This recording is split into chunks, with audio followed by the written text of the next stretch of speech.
दोस्तों, आप सबका हार्दिक स्वागत और अभिवादन है। हमने पॉलिटी को फिर से रिज्यूम किया है और आज पार्ट 4 प्रस्तुत किया जा रहा है, जिसमें 2011 में जो बीपीएससी का प्रीलिम्स हुआ था उसके पॉलिटी के प्रश्न और उत्तर आपको मिलेंगे मुख्य रूप से। किंतु हमारी टीम ने कोशिश किया है कि जो प्रश्न और उत्तर होंगे उनको एक पैकेज बना दिया जाए, ताकि उस प्रश्न से संबंधित और भी कुछ प्रश्न बन सकते हैं, भविष्य में पूछे सकते हैं, तो वो भी कवर कर सके। तो इस तरह से प्रस्तुत है आपके लिए आज पॉलिटी का पार्ट 4। प्रश्न 1 है, भारतीय संविधान में संशोधन करके शिक्षा का अधिकार कब जोड़ा गया? उत्तर है 1 अप्रैल 2010 को। देखिए, भारतीय संविधान में संशोधन किया गया और जोड़ा गया शिक्षा का अधिकार। तो पहले संशोधन कौन सा हुआ था? संशोधन हुआ था 86 नंबर का संशोधन, अमेंडमेंट 2002 में। इसे याद रखेंगे। 86 नंबर का संशोधन 2002 से के अनुसार शिक्षा के अधिकार को जोड़ दिया गया हमारे कॉन्स्टिट्यूशन में।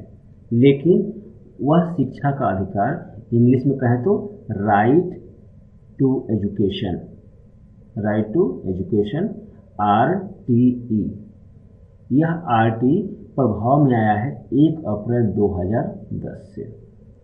ये जो राइट टू एजुकेशन है, ये आपको पता होना चाहिए कि फंडामेंटल राइट है, हमारा मौलिक अधिकार है। और मौलिक अधिकार आप जानते हैं मुख्य रूप से 6 हैं, जिसमें एक है स्वतंत्रता का अधिकार। स्वतंत्रता का अधिकार, स्वतंत्रता के अधिकार के तहत ही आता है शिक्षा का अधिकार। स्वतंत्रता का अधिकार में होता है अनुच्छेद 19 से लेकर अनुच्छेद 22 तक में। तो उसी में एक अनुच्छेद आ गया है, जोड़ दिया गया है 21A, जिसमें शिक्षा के अधिकार का उल्लेख किया जा रहा है। शिक्षा का अधिकार अर्थात राइट टू एजुकेशन के तहत क्या होता है, 6 से लेकर 14 साल के बच्चों को मुफ्त और कंपल्सरी, ध्यान रखेंगे, फ्री, मुफ्त और कंपल्सरी, मुफ्त और अनिवार्य शिक्षा देना है बच्चों को जिनका आयु 6 से 14 साल है। पूछा जाता है प्रश्न में कितने साल तक के बच्चों को, तो 6 से 14 साल तक के बच्चों को आप किस फंडामेंटल राइट के अंतर्गत है? स्वतंत्रता का अधिकार। और आर्टिकल 21A संशोधन 86 नंबर 2002 में प्रभाव में आया 1 अप्रैल 2000 को। इस तरह से अब राइट टू एजुकेशन के बारे में कुछ भी प्रश्न पूछा जाएगा प्रीलिम्स के लिए, हमने पूरे चीज़ कवर करने की कोशिश की है। दूसरा, भारतीय संविधान में शामिल हैं। भारतीय संविधान में शामिल है, जैसा कि आप जानते हैं, यह पेपर 53वीं 55वीं जो प्रीलिम्स हुआ था 2011 में उसका है। उस वक्त के अनुसार आंसर हुआ 395 अनुच्छेद, 22 भाग और 12 अनुसूचियाँ।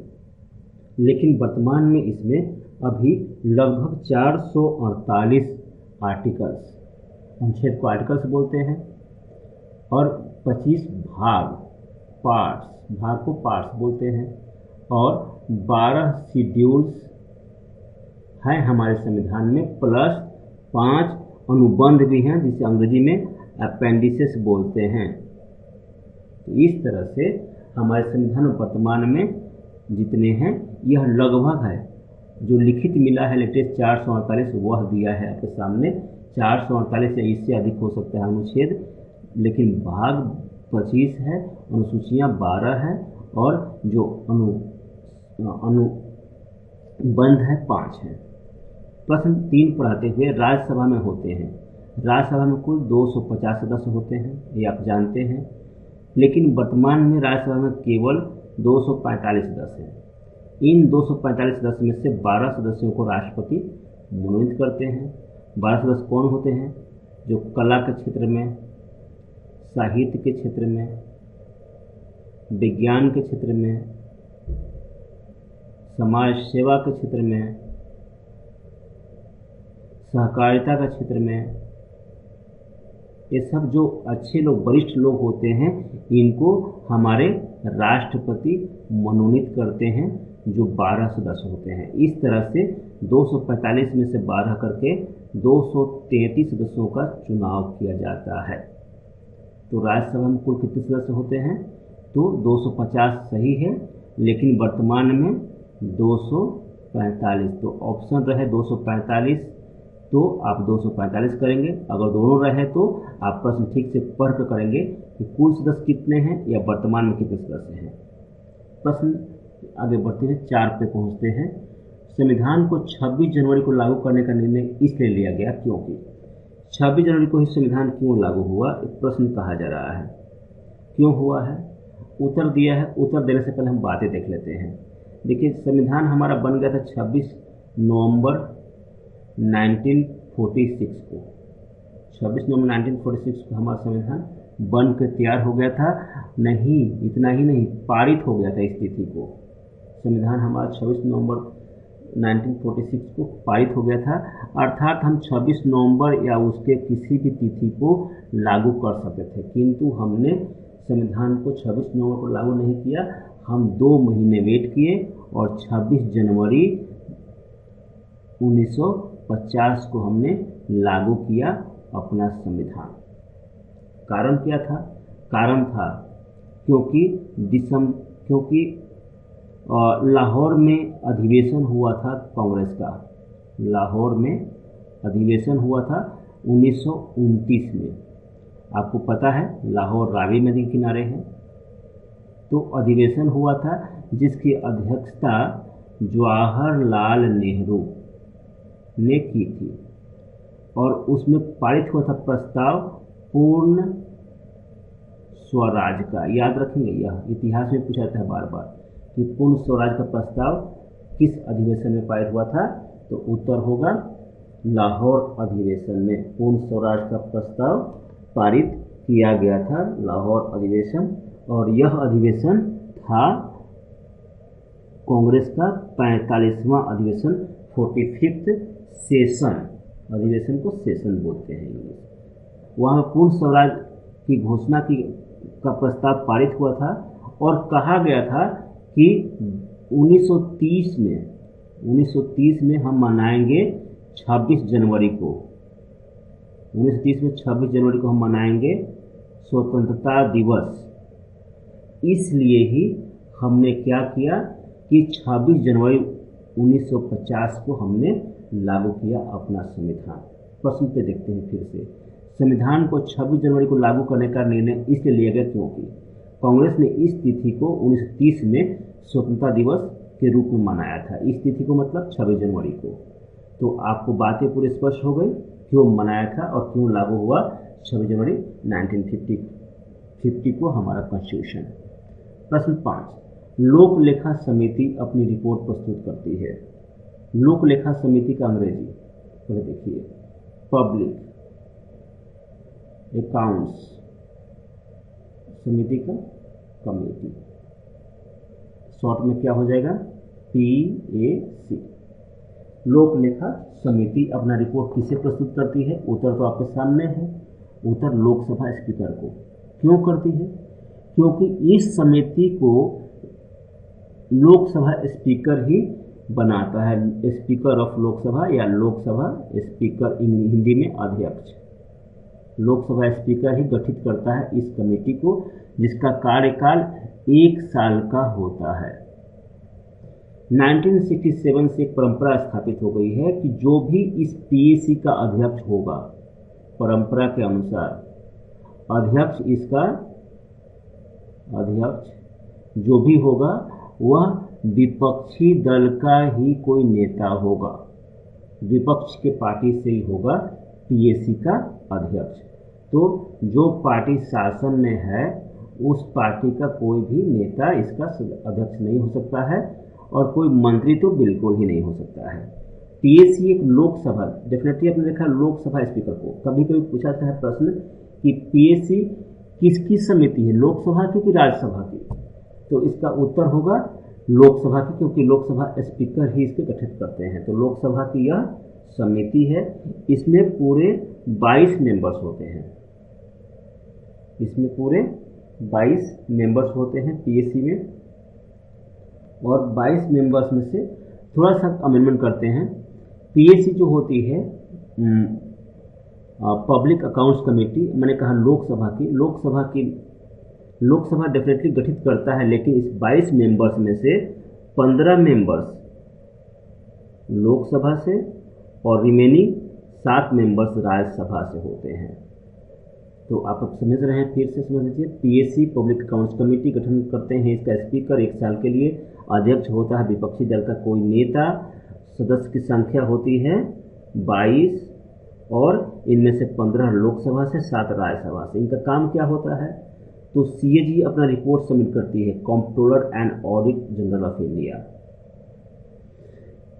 अपना रिपोर्ट हर साल सबमिट करती है। उस रिपोर्ट को यह समिति पीएसी इसके रिपोर्ट को देखती है और जो भी ऑब्जर्वेशन होता है उस ऑब्जर्वेशन को लोकसभा स्पीकर को सबमिट करती है। यही काम है पीएसी का। आगे बढ़ते हुए 6, निम्नलिखित कथनों में से कौन सा सही नहीं है? ध्यान रखिए, प्रश्न बहुत अच्छे से पढ़ना है, सही नहीं है। तो प्रश्न पूरे यहाँ कथन है, 4 कथन है, चारों को पढ़ना है, पढ़ने के बाद निष्कर्ष निकालेंगे। धन संपत्ति के मामले में राज्यसभा शक्तिहीन है, हमें निकालना है कौन सा सही नहीं है। धन संपत्ति के मामले में राज्यसभा शक्तिहीन है। धन विधेयक की शुरुआत राज्यसभा में होती है। लोकसभा द्वारा पारित किए जाने के बाद राज्यसभा को 14 दिनों के भीतर धन विधेयक को पारित करना होता है। राज्यसभा किसी धन विधेयक को पारित कर सकती है अथवा कतिपय सिफारिशों के साथ उसे लोकसभा को लौटा सकती है। तो देखिए 4 ऑप्शन पढ़ा हमने और हमने देखा कि धन विधेयक के बारे में है। धन विधेयक मतलब मनी बिल के बारे में है। मनी बिल के बारे में क्या है? धन विधेयक अगर प्रस्तुत करना है तो यह केवल और केवल लोकसभा में प्रस्तुत होती है और उससे पहले प्रेसिडेंट उसका स्वीकृति देते हैं। उसका प्रेसिडेंट की स्वीकृति के बाद ही कोई भी मनी बिल लोकसभा में ही प्रस्तुत होती है। जब लोकसभा में प्रस्तुत होती है तो लोकसभा प्रस्तुत करके उसे राज्यसभा में भेज देती है और राज्यसभा को उस मनी बिल को 14 दिन के अंदर पारित करना होता है और अगर पारित नहीं किया तो उसे पारित मान लेता है। तो 14 दिन के अंदर पारित करती है या वापस लौटा देती है। यही काम करती है राज्यसभा मनी की बिल के संदर्भ में। लेकिन राज्यसभा उस मनी बिल को वापस करते वक्त कुछ सिफारिश भी कर सकती है। सिफारिश को मानना और न मानना लोकसभा का काम है, लोकसभा नहीं भी मान सकती है। राइट, तो राज्यसभा ने वापस कर दिया 14 दिन में, चाहे पारित कर दिया, फिर उसके बाद विधेयक जाएगा फिर से प्रेसिडेंट के पास और प्रेसिडेंट उसको साइन करेंगे। प्रेसिडेंट को साइन नहीं करना है बिकॉज दोबारा प्रेसिडेंट इसे रिकॉन्सिडर करने नहीं भेज सकते हैं संसद के पास, क्योंकि प्रेसिडेंट ने पहले ही उसकी स्वीकृति दे दी है। तो इस तरह से मनी बिल का हो गया। इसमें आपने देख लिया धन संपत्ति के मामले में राज्यसभा शक्तिहीन है। डेफिनेटली जो लोकसभा ने कह दिया उसे करना है, चाहे चुपचाप वापस कर देना है। एक कथन सही है। धन विधेयक की शुरुआत राज्यसभा में होती है, बिल्कुल नहीं, केवल लोकसभा में होती है। एक कथन सही नहीं है। जब एक सही नहीं मिल गया तो बाकी सब सही है। देख लीजिए 14 दिन के अंदर उसे पारित करना होता है या वापस करना होता है और सिफारिशों से वापस कर सकते। इस तरह से इसका आंसर हो जाएगा बी। और जो मनी बिल होता है, जो मनी बिल या धन विधेयक होता है, उस धन विधेयक में कहा गया है कि यह धन विधेयक एक आर्टिकल को कवर करता है, वह है आर्टिकल 110। और बार बार प्रश्न पूछा था कि कौन सा विधेयक मनी बिल है या नहीं है, कौन निर्धारित करता है? तो यह काम लोकसभा के स्पीकर का है। स्पीकर ऑफ लोकसभा किसी विधेयक को निर्धारित करता है कि वह मनी बिल है कि नहीं है। अगर कोई बिल कुछ प्रावधानों को भी समाहित कर रहा है जो 110 में है, तब भी उस बिल को मनी बिल कह दिया जाता है लोकसभा अध्यक्ष के द्वारा। और लोकसभा अध्यक्ष ने जो डिसीजन दे दिया, इसे कहीं भी चैलेंज नहीं कर सकते हैं, कोर्ट में भी चैलेंज नहीं कर सकते हैं। आगे बढ़ते हुए प्रश्न 7, भारतीय संविधान द्वारा प्रदत्त निम्न में से कौन सा अधिकार गैर नागरिकों को भी उपलब्ध है? देखिए, भारतीय संविधान द्वारा प्रदत्त निम्न में से कौन सा अधिकार गैर नागरिकों अर्थात विदेशियों को भी उपलब्ध है? ठीक, तो यहाँ पे अधिकार का मतलब हो गया फंडामेंटल राइट्स, मौलिक अधिकार की बात की जा रही है इस प्रश्न में। कौन सा मौलिक अधिकार विदेशियों को भी उपलब्ध है?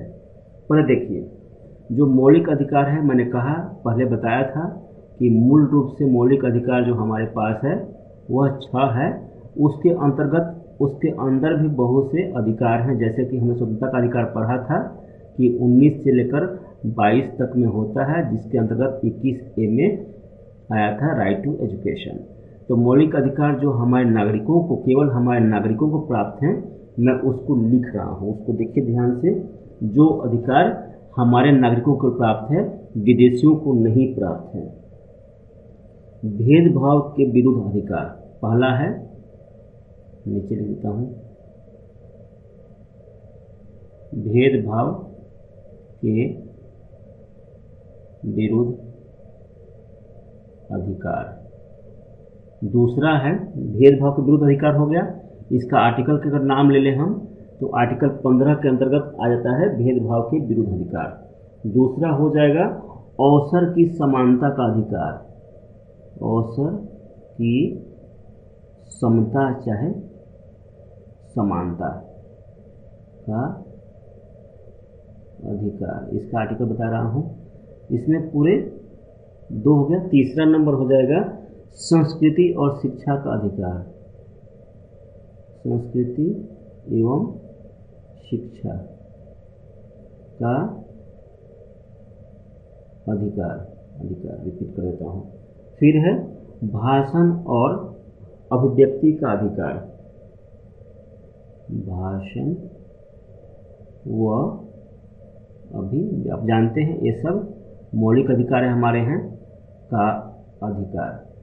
ये सारे के सारे अधिकार जो लिखा है हमने, यह केवल हम इंडियंस को ही, हमारे देश के लोगों को ही प्राप्त है, विदेशियों को प्राप्त नहीं है। लेकिन कुछ अधिकार, जैसे देखा आपने कि सभी नहीं, कुछ अधिकार, उत्तर हो गया संवैधानिक निराकरण का अधिकार जो आर्टिकल 32 के अंतर्गत आता है। आप ध्यान रखें, मौलिक अधिकार जितना है 12 प्रश्न पूछा गया है कि किस आर्टिकल से किस आर्टिकल तक आता है, तो इसका उत्तर है 12 से 35 तक आता है मौलिक अधिकार। जो संवैधानिक निराकरण का अधिकार है यह आर्टिकल 32 के अंतर्गत आता है, और आर्टिकल 32 कहता है कि विदेशियों को भी, अर्थात गैर नागरिकों को भी संवैधानिक निराकरण का अधिकार है हमारे देश में। तो हमने देख लिया जो हमें केवल प्राप्त है, भेदभाव का अधिकार आर्टिकल 15, अवसर की समता का अधिकार आर्टिकल 16, तीसरा संस्कृति और शिक्षा का अधिकार, इसमें आर्टिकल 2 आएंगे 29, 30, और भाषण और व्यक्ति का अधिकार में आर्टिकल 19 आ जाएगा।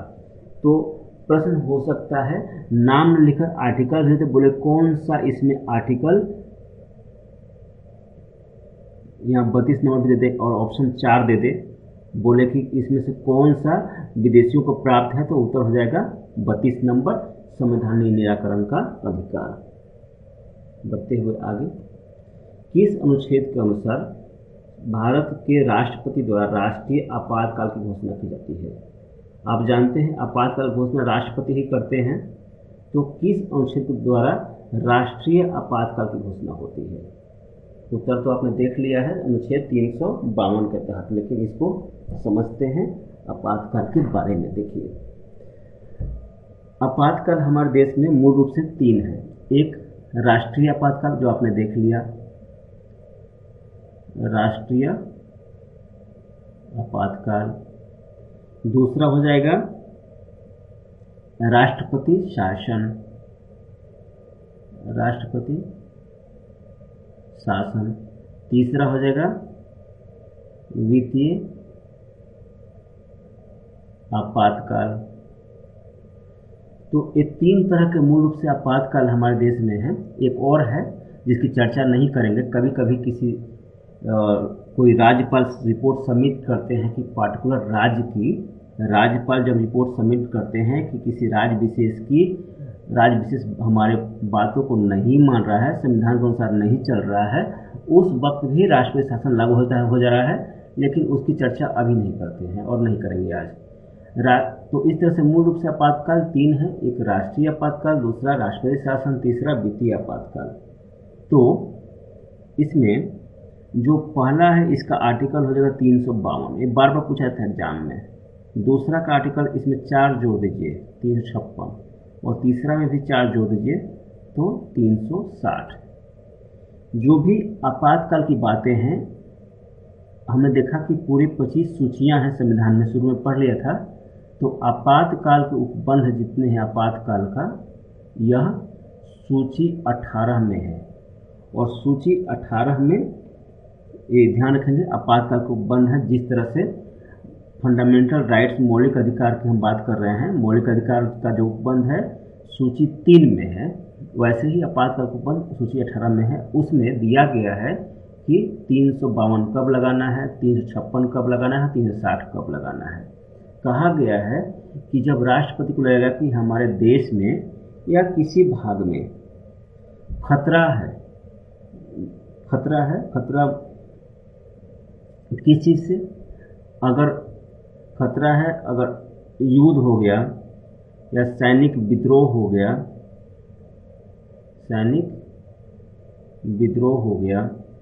इस तरह की बातें अगर हो गई, इस तरह खतरा है, तो उस वक्त लगेगा बाह्य आक्रमण हो गया, बाह्य आक्रमण। तो राष्ट्रपति इस स्थिति में जब युद्ध होगा, चाहे सैनिक विद्रोह होगा, चाहे बाह्य आक्रमण होगा, तो लगा देंगे राष्ट्रीय आपातकाल। ऐसे ही राष्ट्रपति शासन कब लगाएंगे, तो राष्ट्रपति शासन का है कि जब लगता है कि कोई राज्य की सरकार ठीक से नहीं चल पा रही है, बहुमत नहीं मिला है, उस वक्त राष्ट्रपति शासन लगता है 356 के तहत। वित्तीय आपातकाल जब लगता है कि देश के किसी भाग में वित्तीय स्थिति या साख की स्थिति सही नहीं है, तो वित्तीय आपातकाल का प्रावधान किया गया है, और ये हमारे देश में अभी कभी नहीं लगा है। तो इस तरह से आपने देखा राष्ट्रपति को राष्ट्रीय आपातकाल की घोषणा कर सकते हैं, और अनुच्छेद का नंबर है 352। 356 भी पूछा जाता है, 360 भी पूछा जाता है, याद रखेंगे आप सब कुछ। प्रश्न 9, निम्नलिखित कथन से कौन सा सही नहीं है? कौन सा सही नहीं है? नहीं है तो ध्यान से पढ़ना है, सही है तो आराम से पढ़ने से भी होता है। सर्वोच्च न्यायालय का गठन 1950 में हुआ, ये सही है, 1950 में ही हुआ था। सर्वोच्च न्यायालय देश की उच्चतम अदालत है जिसमें अपील की जा सकती है। बिल्कुल उच्चतम अदालत है, सर्वोच्च तो नाम से भी स्पष्ट है, और अपील तो करते ही करते हैं। सर्वोच्च न्यायालय कोर्ट मार्शल को छोड़ अन्य किसी भी उच्च न्यायालय अदालतों की सुनवाई कर सकता है। देखते हैं इसको। डी, सर्वोच्च न्यायालय कोर्ट मार्शल के साथ अन्य किसी भी उच्च न्यायालय या अदालतों की सुनवाई कर सकता है। बस ये दोनों ही कॉन्ट्राडिक्टरी है, कोर्ट मार्शल को छोड़ है और यहाँ कोर्ट मार्शल के साथ है। बात अटक गई है कोर्ट मार्शल पे। क्या सर्वोच्च न्यायालय कोर्ट मार्शल पे सुनवाई कर सकता है? तो इसका उत्तर है नहीं। सर्वोच्च न्यायालय भी कोर्ट मार्शल पे सुनवाई नहीं कर सकता है। इसलिए कौन सा सही नहीं है? तो उत्तर है डी नंबर सही नहीं है, क्योंकि सी नंबर सर्वोच्च न्यायालय कोर्ट मार्शल को छोड़ अन्य किसी भी उच्च न्यायालय अदालतों को सुनवाई कर सकता है, यह भी सही है। लेकिन यहाँ पे कहा कोर्ट मार्शल की सुनवाई कर सकता है, यह बिल्कुल गलत है। कोर्ट मार्शल की सुनवाई नहीं कर सकते हैं। आगे बढ़ते हुए प्रश्न 10, राज्य सरकारों का संवैधानिक प्रमुख होता है। राज्य सरकार का संवैधानिक प्रमुख कौन होता है? राज्यपाल। राज्य सरकार का आर्टिकल है 154। इसके तहत आर्टिकल भी हम बार बार बोलते रहेंगे ताकि आपको आसान हो जाएगा याद करना। आर्टिकल 154 के तहत राज्यपाल राज्य सरकार का संवैधानिक प्रमुख है। हम जानते हैं हमारे राष्ट्र का संवैधानिक प्रमुख कौन है? राष्ट्र का हमारे राष्ट्रपति हैं, और इनके लिए आर्टिकल कौन सा आएगा? आर्टिकल हो जाएगा 53 के तहत हमारे राष्ट्र के संवैधानिक प्रमुख माने जाते हैं। फिर प्रश्न 11, अशोक मेहता समिति ने निम्नलिखित सिफारिश की थी। 4 था, उसमें उत्तर लिख दिया है। पंचायती राज का द्विस्तरीय सरकार। पंचायती राज के बारे में अशोक मेहता समिति हमने part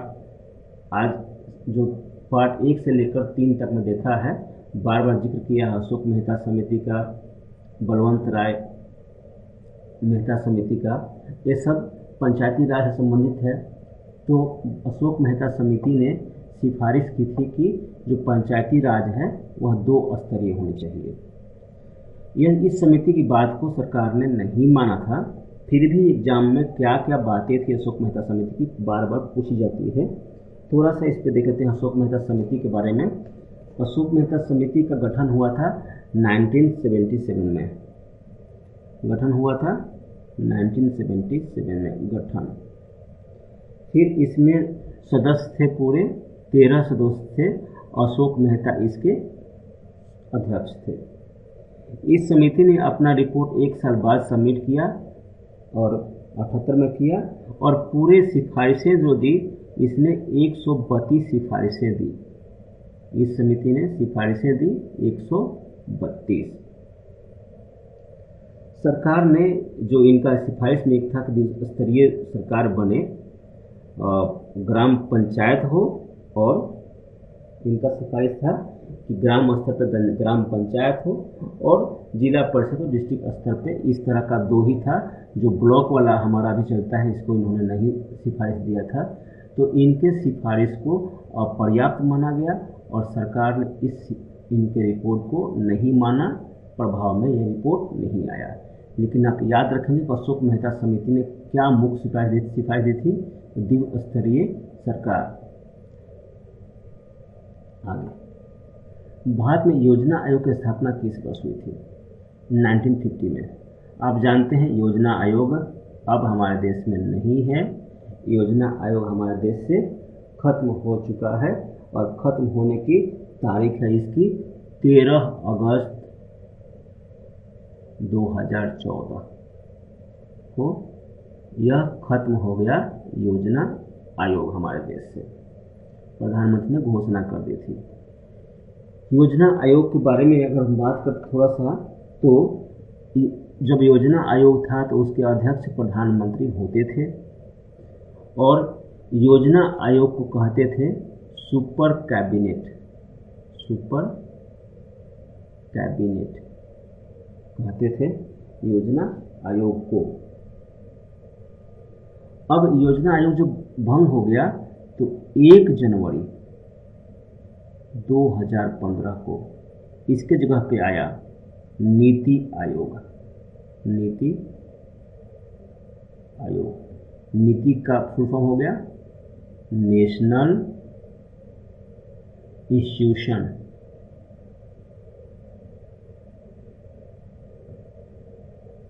for transforming, MING, transforming India. ये फुल फॉर्म याद रखिए, बहुत एग्जाम से पूछते हैं full form. National institution for transforming India, इसका गठन हो गया 1 जनवरी 2015 को। और इसके भी अध्यक्ष होते हैं, जिस तरह से योजना आयोग होते थे प्रधानमंत्री, इसके भी अध्यक्ष होते हैं। जो भी हमारे देश के प्रधानमंत्री होते हैं वही इसके पदेन अध्यक्ष होते हैं। अभी जो योजना नीति आयोग चल रही है हमारी, इस नीति आयोग के उपाध्यक्ष, वर्तमान उपाध्यक्ष और एक चीफ एग्जीक्यूटिव ऑफिसर अर्थात मुख्य कार्यकारी अधिकारी, 2 का नाम चल रहा है। इनको आप याद रखेंगे। जो वर्तमान उपाध्यक्ष इनका नाम है राजीव कुमार।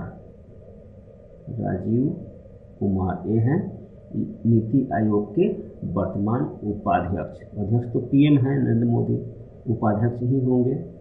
और जो CEO मुख्य कार्यकारी अधिकारी हैं ये हैं अमिताभ कांत। अमिताभ हर सही से होना चाहिए, अमिताभ कांत। तो आप ध्यान रखेंगे योजना नीति आयोग का गठन कब हुआ था, इसका फुल फॉर्म, इसके जो भी अध्यक्ष रहेंगे, उपाध्यक्ष रहेंगे और CEO रहेंगे, आप ध्यान रखेंगे। ऐसा पूछा जाता है बार बार एग्जाम्स में। प्रश्न संख्या 13 और 14 एक साथ करेंगे। 13 को हम अभी नहीं पढ़ेंगे, 14 को पहले पढ़ेंगे। लेकिन पहले आपको बता दूं कि जो पार्ट 3 था, पार्ट 3 के बाद पार्ट 4 में आना चाहिए था। अभी जो हम पढ़ रहे हैं, अभी हम 53वीं से 55वीं का पढ़ रहे हैं। जबकि पार्ट 3 के बाद आना चाहिए था 56वीं से लेकर 59वीं तक का। जो ये पेपर था प्रीलिम्स का, इस पेपर में खाली एक प्रश्न था पॉलिटी का, और वह यही प्रश्न था। और ऊपर जो 13 नंबर प्रश्न दिया है वर्तमान पेपर का है 53 से 55वीं तक का। तो थोड़ा सा प्रश्न एक कॉम्प्लेक्सिव है और यह सिंपल है, लेकिन दोनों का आंसर एक ही है और दोनों एक ही प्रश्न है। तो पहले नीचे समझते हैं, फिर ऊपर समझ में आ जाएगा हमें। देखिए प्रश्न पढ़ता हूँ। विकेंद्रीकरण प्रणाली की सिफारिश किसने की थी? उत्तर है बलवंत राय मेहता ने। विकेंद्रीकरण प्रणाली मतलब पंचायती राज से संबंधित था। ये सब बातें विकेंद्रीकरण का चल रहा था उस वक्त 1957 में ये सब बातें चल रही थी। तो उस वक्त विकेंद्रीकरण प्रणाली की सिफारिश दी थी बलवंत राय मेहता ने, पंचायती राज से संबंधित हैं। हमने इसके पहले देखा अशोक मेहता को, अभी बलवंत राय मेहता हैं। ये बहुत ही इम्पोर्टेंट सिफारिश थी इनकी, बिकॉज सरकार ने इनकी सिफारिश को मान लिया था। तो हम देखते हैं थोड़ा ठीक से बलवंत राय मेहता की ने क्या सिफारिश दी थी और क्या क्या इसका पृष्ठभूमि था। देखिए 1957 में कहा गया था, इस समिति को गठन करने की बात कही गई थी। 1957 से के वक्त चल रहा 2 योजनाएं चल रही थी। एक का नाम था सामुदायिक विकास कार्यक्रम, सामुदायिक विकास, इसका इंग्लिश आप निकालते रहिए क्या होगा इंग्लिश, विकास कार्यक्रम।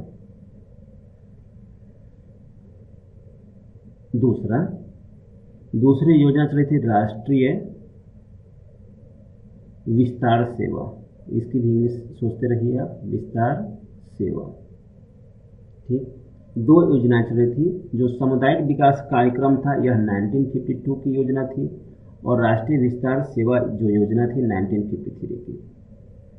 इन दोनों योजनाओं का देखरेख कर रहा था राष्ट्रीय विकास परिषद, देखरेख कर रहा था। इसका भी इंग्लिश निकालिए, राष्ट्रीय विकास परिषद, इसका देखरेख कर रहा था। अर्थात इसके तत्वाधान में दोनों योजनाएं सामुदायिक विकास कार्यक्रम, राष्ट्रीय विस्तार सेवा चल रही थी। तो राष्ट्रीय विकास परिषद ने कहा कि योजनाएं जो हैं इनकी हमें समीक्षा करानी है, समीक्षा करानी है, और समीक्षा के साथ साथ कैसे बेहतर एक प्रदर्शन करें, इस पर हमें एक समिति बनाकर रिपोर्ट हासिल करनी है बेहतर प्रदर्शन के लिए। 2 कामों के लिए प्रदर्शन, क्या लिख रहा हूँ, बेहतर प्रदर्शन के लिए राष्ट्रीय विकास परिषद ने कहा। तो राष्ट्रीय विकास परिषद इन 2 पर्पसेस के लिए, समीक्षा के लिए और बेहतर प्रदर्शन के लिए जो सलाह लेनी थी, इसके लिए समिति का गठन किया। नाम रहा बलवंत राय मेहता समिति, बलवंत राय मेहता समिति। इस समिति ने अपना रिपोर्ट दे दिया 1958 में, जनवरी महीने में इसने अपना रिपोर्ट दिया। रिपोर्ट में कहा कि हमारे देश में इन योजनाओं को सही चलाना है ना, तो हमारे देश में पंचायती राज की व्यवस्था होनी चाहिए, पंचायती राज की व्यवस्था होनी चाहिए, वो भी 3 स्तर पर, विलेज, ब्लॉक और डिस्ट्रिक्ट, जो अभी वर्तमान में चल रहा है। इस लेवल पे पंचायती राज की स्थापना 3 स्तरीय होनी चाहिए, यही कहा था बलवंत राय मेहता ने। अभी देखिए विकेंद्रीकरण प्रणाली की सिफारिश किसने की थी? उत्तर आ गया बलवंत राय मेहता ने। इन्होंने कहा था पंचायती राज का मतलब विकेंद्रीकरण था, तीनों का स्तर में बता दिया था। अब जो शब्द हैं इसका इंग्लिश देते हैं। सामुदायिक मतलब कम्युनिटी, कम्युनिटी का सी कर लेते हैं। विकास का डेवलपमेंट, कार्यक्रम का प्रोग्राम क्या हो जाएगा? CDP, CDP हो जाएगा नहीं, CDP, यहाँ पर CDP है, ऊपर देखिए कम्युनिटी डेवलपमेंट प्रोग्राम है। दूसरा राष्ट्रीय विस्तार सेवा, इस राष्ट्रीय का नेशनल, विस्तार का एक्सटेंशन होता है तो ई करते हैं, सेवा का सर्विस NES, देखिए यहाँ पर NES है, नेशनल एक्सटेंशन सर्विस। फिर राष्ट्रीय विकास परिषद, नेशनल डेवलपमेंट परिषद का काउंसिल, एनडीसी। एनडीसी देखिए, अब प्रश्न पढ़ते हैं। सीडीपी और एनईएस के पुनर्गठन के लिए 1957 में एनडीसी द्वारा स्थापित समिति का नाम बताइए। समिति का नाम क्या है बताना है, जिसने ग्रामीण स्थानीय सरकार की त्रिस्तरीय प्रणाली का सुझाव दिया। तो नाम क्या हो जाएगा, यही नाम हो जाएगा बलवंतराय मेहता समिति। तो इस तरह से देखा, दोनों प्रश्न 13 और 14 संपूरक हैं और एक ही प्रश्न है प्रश्न का है। तो और अभी आप देख रहे हैं कितना मुश्किल प्रश्न कर दिया है शॉर्ट फॉर्म देकर, सीडीपी, एनईएस और एनडीसी देकर। तो जब तक आप कुछ जो भी बातें हैं स्पष्ट नहीं समझेंगे, आंसर किसी प्रश्न का बहुत मुश्किल होता है। कितना सिंपल है, community development programme, national extension service, national development council, इसी के तत्वाधान में दोनों कार्यक्रम चल रहे थे और इसी समीक्षा करनी थी, बेहतर करवानी थी इसको। तो समिति बनाया था, नाम था बलवंतराय मेहता समिति, जिस समिति ने त्रिस्तरीय प्रणाली का सुझाव दिया था। चलिए, इतने ही प्रश्न थे इसमें। आप सबके लिए एक प्रश्न है, आप कमेंट के माध्यम से इसका आंसर करेंगे। लोकसभा अध्यक्ष को शपथ कौन दिलाते हैं? आप इसका आंसर करेगा।